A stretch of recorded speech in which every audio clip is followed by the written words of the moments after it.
ఇవన్నీ ప్రమాణ పూర్వకంగా చెప్తున్నాక ఇవన్నీ అబద్ధాలు కాదు. ఇవన్నీ గవర్నమెంట్ ఇచ్చిన లెక్కలే. గవర్నమెంట్ ఇచ్చిన లెక్కలే. ఇక ఇన్ని రోజులు మా ఎంకన్నా ఇట్లా చెప్పుకోలేదు, మీ అందరికీ చెప్పలే. మా ఎంకన్నా ఇన్ని రోజులు రెస్ట్ తీసుకున్నాడు మా ఎంకన్నా, అందుకే మీకు ఎవరికి తెలియదు. అది చెప్పడానికే ఇక్కడికి వచ్చిన. ఈడ తిరిగేటాన్ని ఏమంటాడు బండి సంజయ్. ఇవన్నీ ఎన్నిటికక్క? కేవలం 7కే. మీకు బియ్యం పైసలు బియ్యం వస్తున్నాయాక? ఎవరిస్తారు బియ్యం? దాని బియ్యం పైసలు లేవు ఇక జిల్లా. వ్యాక్సిన్ తక్కువ తెలుసా ఎంతను? 5,000 రూపాయలు, 10,000 రూపాయలు, 20,000 రూపాయలు. ఇలా 5,000 రూపాయలు, 10,000 రూపాయలు వ్యాక్సిన్ ఎదురుంటే ఇదే తీసుకుంటారా? మీద తీసుకుంటారా? ఎంతమంది బతుకుదామో నేను మీకు ఎవరిదో మీరు నాకు ఎవరిదో తెలియకూడదు. పైసలు కూడా దాని లేవు, ఇంకా దాని చాలా లేవు. ఇంకా ఉన్నాయే పట్టుకొచ్చిన, దొరికినే పట్టుకొచ్చిన. మరి ఇన్ని పైసలు నేను పట్టుకొస్తే మన పెద్ద మనిషి బండి సంజయ్ ఏం చేసిండో అంటే, ఆయన అంత ముందు ఉన్న ఎంపీ ఉన్నప్పుడు ఏం చేసిండో అని చెప్పాలి. పైసలు ఇచ్చిండా? అప్పుడేమన్నా మరుగుదొడ్లు కట్టించిండ్రా అప్పుడు కాంగ్రెస్ పార్టీ గవర్నమెంట్ లా? మరి ఏమి ఇవ్వకుండా మోడీ గారు గిన్ని ఇస్తే మరి ఏమి ఇయ్యలే గిన్ని చెప్తున్నా. నేను అభివృద్ధి గురించి గిన్ని చెప్తున్నా. ఆయన అంటున్నాడా బండి సంజయ్ రామాలయం పేరు చెప్తాడు. మరి రామాలయం కట్టాలా వద్దక్క? అందరు పూజ చేసి కదా, రామాలయం పూజ చేసి కదా, రాముని పూజ అక్షింతలు వచ్చినాయా? మంచిదే కదా. పాప ఈయన అంటాడు తెలుసా, అక్షింతలు కాదే రేషన్ బియ్యం అట. అక్షింతలల్లా ఎవడ రేషన్ బియ్యము, బాస్మతి బియ్యము, జై శ్రీరామ్ బియ్యం ఉంటాయి అక్క చెప్పాక. అంటే గుడికి పోతే అయ్యా అక్షింతలు, అక్షింతలు ఈ రేషన్ బియ్యమా బాస్మతి బియ్యం అడుగుతావా? ఇది అది కూడా డౌటే. వీళ్ళు ఏమంటారంటే రాముడు గాన్నే పుట్టినని గ్యారెంటీ ఏంటి అంటండి వీళ్ళు. రాముడు ఎడ పుట్టినక్క? అయోధ్యలో. ఇది చరిత్ర చెప్తున్నది. నేనేమన్నంటే మీరు మీ అమ్మకు పుట్టిన గ్యారెంటీ ఏంటని నేనన్నా. ఎవరు చెప్పారు? అక్కడ పనిచేసే నర్సమ్మ ఏం చేస్తుందక్క? పాప పుట్టినాక అక్క నీకు పాప పుట్టిందక్క అంటారు. అమ్మ నీకు బాబు పుట్టింది అమ్మ అంటారు. ఆధారం వాళ్ళు నర్సమ్మ. అవునక్క కదా? నర్సమ్మ లేకుంటే ఆధారం లేదు. ఇలా రాముడు అక్కడే పుట్టని చెప్పి చరిత్ర ఆధారం. వీళ్ళకు రామాలయం కడితే కడపమటనే. రామాలయం కట్టదు మరి చెప్పుకోపోయి బాబరి మసీద్ కావాలని చెప్పుకో. ఎవరద్దన్నారు? నువ్వు ఉన్నప్పుడు కట్టినావా? నువ్వు ఉన్నప్పుడు కట్టకపోతేవి మేమొచ్చి కడితే అది తప్పన పడుతుంది. కట్టుకున్నాడు చెప్పడాక చెప్పొద్దా? చేసిన పని చెప్పుకోద్దా? ఇన్ని పనులు చేస్తున్నావు చెప్పుకోద్దా మేము? మరి నువ్వేం చేస్తావు చెప్పాలి కదా. నువ్వెన్ని చేస్తావో చెప్పాలి కదా. ఇలా గ్రామ పంచాయతీలకు పైసలు సర్పంచులు మొత్తం మొత్తుకుంటారు. మాజీ సర్పంచ్ పైసలు గ్రామాలకు నిధులు మోడీ గారు ఇచ్చే, అన్ని పైసలు మోడీ గారు ఇచ్చే. మరి నువ్వేమి ఇచ్చినావు? ఇప్పుడు దుకాణం ఇప్పుడే స్టార్ట్ అయింది. ఇప్పుడు నేను ఒప్పుకుంటాను ఏంది? ఇప్పుడు నేను కూడా అడుగుతా కదా, నేను తీసుకొచ్చిన ఇవి కదా. మరి నువ్వు ఎందుకు తీసుకొచ్చావు? ఏ పంచి లెక్క చెప్పాలి కదా. ఇప్పుడు 100 రోజుల లోపట 4,000 రూపాయలు, 2,500 రూపాయలు మీ మహిళల అకౌంట్ లో వేస్తున్నారు. వేసిరాక అంటే అకౌంట్ చూసుకోవచ్చు మీరు. చూసుకోరు పడ్డే కావచ్చు. 4,000 రూపాయలు ఆసరా పెన్షన్ ఇస్తున్నారు. ఇచ్చిర్రా? 15,000 రూపాయలు రైతు బంధు ఇస్తున్నారు. ఇచ్చిర్రా? 2 లక్షల రూపాయలు రుణమాఫీ చేస్తున్నారు. చేసిర్రా? చేయలే కదా. ఇవాళ 500 రూపాయలకే సిలిండర్ ఇస్తారు. అవి చిన్న కాబట్టి ఈ నెల ఇస్తారు. మళ్ళా వచ్చిన ఇయరియా రేషన్ కార్డు ఇచ్చిండు అక్క మీకు. ఇప్పుడు ఈ కాంగ్రెస్ వాళ్ళు ఏం చేసిందంటే మమ్మల్ని గెలిపిర్రి అక్క. కొట్లాడింది మేమక్క, నేను కొట్లానక్క, మా కార్యకర్తలు కొట్లాడిదక్క. ఈయన అడుగుతాడు బండి సంజయ్ ఏం చేసి అడుగుతుండరా బాబు? ఒక్క నిమిషం అన్న. బండి సంజయ్ ఒక్క నిమిషం అక్క అన్నాను, ఒక్క నిమిషం. బండి సంజయ్ ఏం చేసి అంటుండు కదా. నా మీద ఎన్ని కేసులు తెలుసా అక్క? తెలుసా ఎన్ని కేసులు? 100 కేసులు పెట్టినక్క నా మీద. ఏం చేయందే నేను ఇంట్లో కూర్చుంటే 100 కేసులు పెట్టిరానా? మీ భర్తల మీద, మీ కొడుకుల మీద 2 కేసులు, 1 కేసు ఉంటే ఎంత బాధపడతారు, ఎంత భయపడతారు. నా మీద 100 కేసులు పెట్టిరక్క. 100 కేసులు పెట్టి 2 సార్లు జైలు పంపిండు కేసీఆర్ కొడుకు. మరి మా భార్య పిల్లలు ఎంత బాధపడాలి? నా భార్య పిల్లలు ఎంత టెన్షన్ పడాలి, ఎంత బాధపడాలి, ఎంత భయపడాలి? నాకు కూడా 2 కొడుకులు. బాధపడాలి లేదా? నేను దేనికోసం కేసులక్క నా మీద ఈయన అడుగుతుండే కదా బండి సంజయ్ ఏం చేసినని. దేనికోసం కేసులక్క? జాగాలు కబ్జా చేసినందుక, కమిషన్లు తీసుకున్నందుక, దొంగదందాలు లంగదందాలు చేసినందుక, ఆస్తిపాస్తుల పంచాయతీ, నా కుటుంబ పంచాయతీ, ఏం పంచాయతీ అక్క నాకు చెప్పారా? కొట్లాడు. మీరందరూ కష్టపడి ఓట్లేసి గెలిపిస్తే, నన్ను రాష్ట్ర అధ్యక్షుని చేస్తే కేసీఆర్ అందరినీ మోసం చేస్తుండు పేదోళ్ళని చెప్పి ఇలా కొట్లాడక. మీ పిల్లల ఉద్యోగాల కోసం కొట్లాడాను నేను. కొట్లాడితే రాత్రి నా ఇంటి మీద దాడి చేసి నన్ను గుంజుకపోయిన కార్యకర్తలను కొట్టి నన్ను తీసుకుపోయి జైల్లో పెట్టిండక కేసీఆర్. పిల్లల ఉద్యోగులకు, మీ పిల్లల ఉద్యోగుల కోసం కొట్టాడు కేటీఆర్. ఉద్యోగుల కోసం 317 కోసం కొట్టాడితే నన్ను 5 రోజులు జైలు పంపినాక కేసీఆర్. రైతుల రుణమాఫీ కోసం కొట్టాడితే నన్ను కొట్టినా, లాఠీచార్జ్ చేసి నన్ను కేసు పెట్టించాక నా మీద. మహిళల మీద అత్యాచారాల కోసం వ్యతిరేకంగా కొట్టాడితే నన్ను తీసుకుపోయి లోపటేసి నాకు కేసు పెట్టిరక్క నా మీద. పోడు భూముల సమస్యలు కొట్టాడితే నా మీద కేసు పెట్టిరక్క. ఎస్సీ దళిత బంధు కోసం కొట్టాడితే నా మీద కేసు పెట్టిరన్న. ఎస్టీల కోసం కొట్టాడితే కేసు పెట్టిరన్న. బీసీల కోసం కొట్టాడితే కేసు పెట్టిరన్న.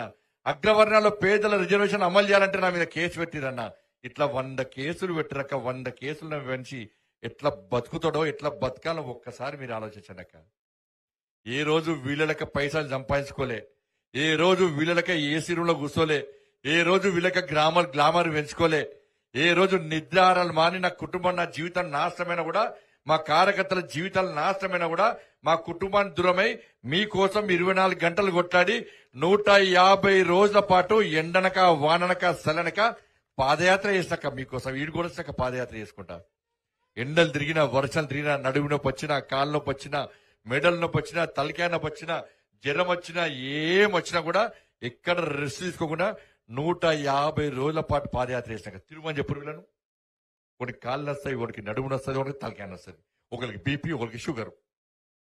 కానీ ఏమున్నాను మీకు, నేను కూడా గుండెపోటు ఉంది అక్కడ. నాకు కూడా నేను స్టంట్ వేసుకున్నాక, నేను కూడా స్టంట్ వేసుకున్నా. గుండెపోటు ఉన్న వ్యక్తి 150 రోజుల పాటు ఎండలో, వర్షంలో, చలికాలంలో 150 రోజుల పాటు 1600 కిలోమీటర్లు పాదయాత్ర చేస్తాడు అన్నవరన్నా. అలా చేశాను నేను మీకోసం. వీళ్ళంటారు బండి సంజయ్ కనబడి టీవీలో చూస్తున్నారా అక్క మీరు? ఇలా వీళ్ళకి కనబడతలేదు కొట్లాడేది. కేసీఆర్ గద్దె దించింది, కొట్లాడింది మేమక్క, మా కార్యకర్తలు మేము కొట్లాడినాం. కానీ మీరు ఓట్లేసింది ఎవరికి వేసారు? ఎవరికి వేసారు? ఎట్లేస్తారక్క చెప్పులక్క. కాలకే మీ పిల్లలు నాకు నవ్వుతుంది ఇప్పటికీ. అంత కన్ఫ్యూజ్ నాకు ఇప్పుడు కూడా. మీ పిల్లల ఉద్యోగాల కోసం కొట్లాడి జైలుకి వెళ్ళింది మేమేమో కార్యకర్తలే. మీరు గట్ట కొట్లాడారు, కాంగ్రెస్ వాళ్ళు కొట్టారు. ఇప్పుడు మాట్లాడడానికి కొట్లాడినా, మీ పిల్లల ఉద్యోగం కోసం కొట్లాడినా.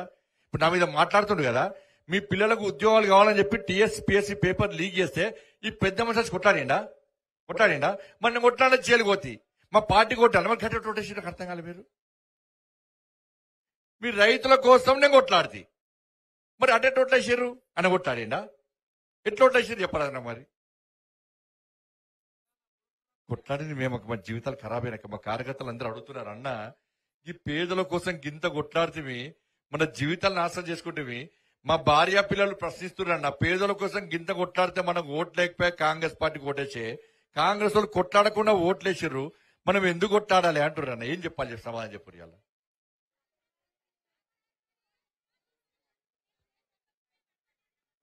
పైసలు అన్ని చెప్తా. ఇవాళ మోడీ గారు ఇచ్చే పైసలు ఇక్కడ పంచాలి. ఎవరు వంచాలి? కేసీఆర్ వంచాలి. మొత్తం ఉన్న ఇవి కూడా మాయం చేస్తుండే. నేను వచ్చి మొన్న కూర్చున్నా కాబట్టి ఇవాళ రోడ్ అయింది. ఉన్న పైసలు మొత్తం దారి మళ్ళిస్తాడు. ఉన్న పైసలు మోడీ గారు ఇచ్చే పైసలు మొత్తం గట్లని అక్కడ రేషన్ బియ్యం మోడీ గారు ఇస్తురా. అక్కడ ఫోటో ఎవరిది ఉంటుంది? కేసీఆర్ ఉంటుంది. కేసీఆర్దే. వ్యాక్సిన్ మోడీ గారు ఇచ్చిరా, ఫోటో ఎవరిది ఉంటుంది? కేసీఆర్దే. పైసలు మోడీ గారు ఇస్తే ఆయన అన్ని దాచి పెట్టుకున్నాం అంటే మన మంచి దిమ్మ తిరిగే విధంగా గట్టిగా గుద్దిరవట్టు. ఆ గుద్దుడు మా గుద్దలకు కనుకుదిరు. ఇప్పుడు వాళ్ళేమన్నారు, ఏమైనా కూడా 100 రోజుల లోపల మేము హామీలు నెరవేరుస్తాం అని ఇవన్నీ చెప్పారు. 2,500 రూపాయలు మహిళలకు ఇస్తాం, 4,000 రూపాయలు ఆసరా పెన్షన్లు ఇస్తాం, గ్యాస్ 500 రూపాయలకే గ్యాస్ ఇస్తాం, 200 యూనిట్ల లోపల కరెంటు ఫ్రీగా ఇస్తాం, 2 లక్షల రుణమాఫీ చేస్తాం, 15,000 రూపాయలు రైతు బంధు పేరు మీద ఇస్తాం, 5 లక్షల రూపాయలు ఇల్లు జాగాలు లేని వాళ్ళకి ఇస్తాం. ఇవన్నీ చెప్పారు. ఎప్పుడు ఎన్ని రోజులు ఇస్తున్నారు? 100 రోజుల లోపల చేస్తున్నారు. ఇప్పటికి ఎన్ని రోజులే? 85 రోజులు అయిందనే. 85 రోజులు దాదాపు అయిపోయింది. ఇంకా 15 రోజులు 20 రోజుల్లో ఉన్నది. ఈ 15-20 రోజుల కూడా చేయాలి. ఇవన్నీ చేయాలి కదా, చేయాలా లేదా? ఇప్పుడు ఏమైతే తెలుసాక ఇంకొక 10 రోజుల ఎలక్షన్ కోడ్ వస్తుంది. అప్పుడు ఏమంటారంటే, మేము చేద్దాం అనుకున్నామే కానీ ఎన్నికల కోడ్ వచ్చిందంటారు. అంటే 10 రోజులు కూడా చేయరు. ఇక నువ్వు 90 రోజుల్లో చేయనువి ఇక 10 రోజుల్లో ఏం చేస్తావు? నువ్వు ప్రకటించు, ఒక గ్యాస్ ఒక కరెంటు ఫ్రీ ఇస్తా అని చెప్పి. మరి మీట్ అయ్యావన్నట్టయ్యా అన్ని ఇవ్వాలి కదా. 100 రోజుల కూడా చేస్తానది నువ్వే. మేము అడిగిరా 100 రోజులు చేయమన్నా? మీరు అడిగిర్రా? చేస్తానది వాళ్ళే. 6 గ్యారెంటీ 100 రోజుల కూడా మేము ఏదైనా చేస్తామన్నారు. చేయాల్సింది మీరే. 2 ఇచ్చి ఏదో బిస్కెట్ వేసినట్టు వేసి మళ్ళా ఓట్లైంది ఇప్పుడు రెండిష్టం ఇప్పుడు అవుతుందా అంటున్నాడు మళ్ళీ. మరి అవుతుందా కానప్పుడు మరి మోడీ గారు ఇస్తానడా? ఆయన ఏమంటాడా, బండి సంజయ్ ఢిల్లీ నుంచి వర్క్ రావాలి అన్నాడట. మరి నువ్వేం చేయాలి? ఢిల్లీ వాళ్ళు పైసలు ఇస్తేనే ఈ 6 గ్యారెంటీలు అమలు చేస్తామని చెప్పాలి. మరి అప్పుడు చెప్తే ప్రజలు అప్పుడు ఓటేస్తాడు నీకు. పొట్టు కూడా కొట్లాడుకుంటారు పాపం. కాబట్టి అక్కడ కొట్లాడేది చేసింది మేమక్క. ఇలా మీకోసం కొట్లాడి అన్ని చేసింది నేను, పైసలు తీసుకొచ్చింది నేను. ఈ కరీంనగర్ వరంగల్ రోడ్ ఎవరు తీసుకొచ్చారో పెద్ద మనిషి చెప్పాలి. కరీంనగర్ ఆరోపి ఎవరు తీసుకొచ్చారో పెద్ద మనిషి చెప్పాలి. రైల్వే స్టేషన్ అధికారిస్తాం ఎవరు చేసినా పెద్ద మనిషి చెప్పాలి. శాతవాన్ 12 హోదా తీసుకొచ్చింది ఎవరో ఆ పెద్ద మనిషి చెప్పాలి. సెంట్రల్ డూల్ డిజైన్ సెంటర్ తీసుకొచ్చింది ఎవరో ఆ పెద్ద మనిషి చెప్పాలి. మరి కరీంనగర్ జగిత్యాల రోడ్ నిధులు కేటాయించేది ఎవరో ఆ పెద్ద మనిషి చెప్పాలి. నేను అభివృద్ధి గురించే చెప్తున్నా. ఇక రామ మందిరం అంటున్నాడు, కట్టదాకా పక్క కడతాం, రామ మందిరం కడతాం. నువ్వు చెప్పుకోపోయి బాబుని బస్ అని చెప్పుకో, ఎవరొద్దు నాకు అర్థం కాలే. రాముని పేరు కూడా చెప్పుకోద్దా? ఇక రాముని పేరు చెప్పుకోద్దా? కట్టడం చెప్పుకోద్దా? ఇవాళ వీళ్ళు వస్తే గుడిని వస్తారు చెప్పు. మరి ఈ పెద్ద మనిషిని చెప్పాను, మా ప్రభుత్వం వస్తే గుడిని అట్నే వస్తాం, బాబరీ మసీద్ మళ్ళా కట్టము, గుడే అని అగ్రిమెంట్ రాసిమని చెప్పి, ఇలా గ్యారంటీ రాసిమని చెప్పారు నేను.